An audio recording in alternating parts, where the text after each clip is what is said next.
आप सभी को जय श्री कृष्णा, राधे राधे, जय माता दी। आप सब कैसे हैं? आशा करती हूँ आप सब अच्छे होंगे। हमारे चैनल में आप सभी का स्वागत है। हम आप लोग को एक तुलसी मैया का भजन सुनाने जा रहे हैं। ये भजन आप लोग को कैसा लगा कमेंट बॉक्स में ज़रूर बताइएगा। अगर पसंद आएगा तो हमारे चैनल को शेयर, सब्सक्राइब, लाइक ज़रूर करिएगा। अपना प्यार, दुलार, आशीर्वाद सदा अपनी छोटी बहन पर बनाए रखिएगा। फेरी लगावे भगवान हो, जेकरा अंगना में तुलसी। फेरी लगावे भगवान हो, जेकरा अंगना में तुलसी। अंगना में तुलसी हो, अंगना में तुलसी, अंगना में तुलसी हो, अंगना में तुलसी। फेरी लगावे भगवान हो, जेकरा अंगना में तुलसी।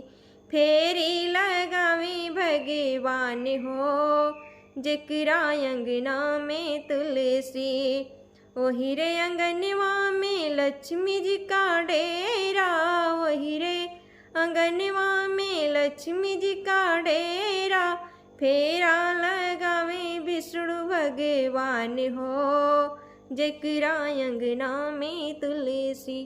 फेरा लगावे विष्णु भगवान हो, जेकरा अंगना में तुलसी। फेरी लगावे भगवान हो, जेकरा अंगना में तुलसी। फेरी लगावे भगवान हो, जेकरा अंगना में तुलसी।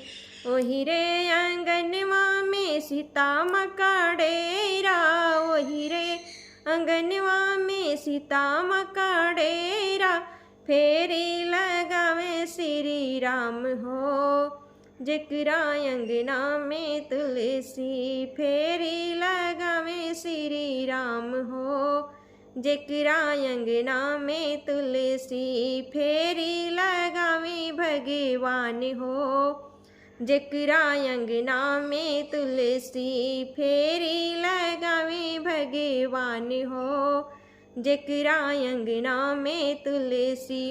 ओही रे अंगनवा माँ गौरा का डेरा, ओही रे अंगनवा माँ गौरा जी का डेरा।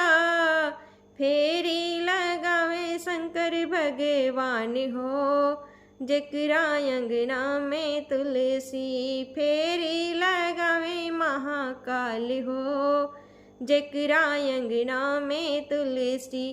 फेरी लगावे भगवान हो, जेकरा अंगना में तुलसी।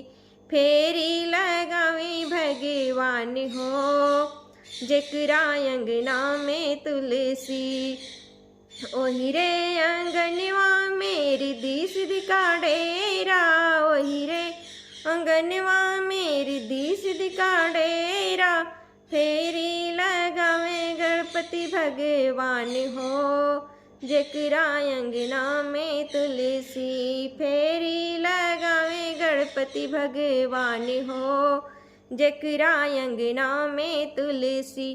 फेरी लगावे भगवान हो, जेकरा अंगना में तुलसी। फेरी लगावे भगवान हो, जेकरा अंगना में तुलसी। ओही रे अंगनवा माँ शारदा जी का डेरा, ओही रे अंगनवा माँ सरस्वती का डेरा। फेरी लगावे ब्रह्म भगवान हो, जेकरा अंगना में तुलसी। फेरी लगावे ब्रह्म भगवान हो, जेकरा अंगना में तुलसी। ओही रे अंगनवा राधा रुक्मणी का डेरा, ओही रे अंगनवा राधा रुक्मणी का डेरा। फेरी लगावे नंद के लाल हो, जेकरा अंगना में तुलसी।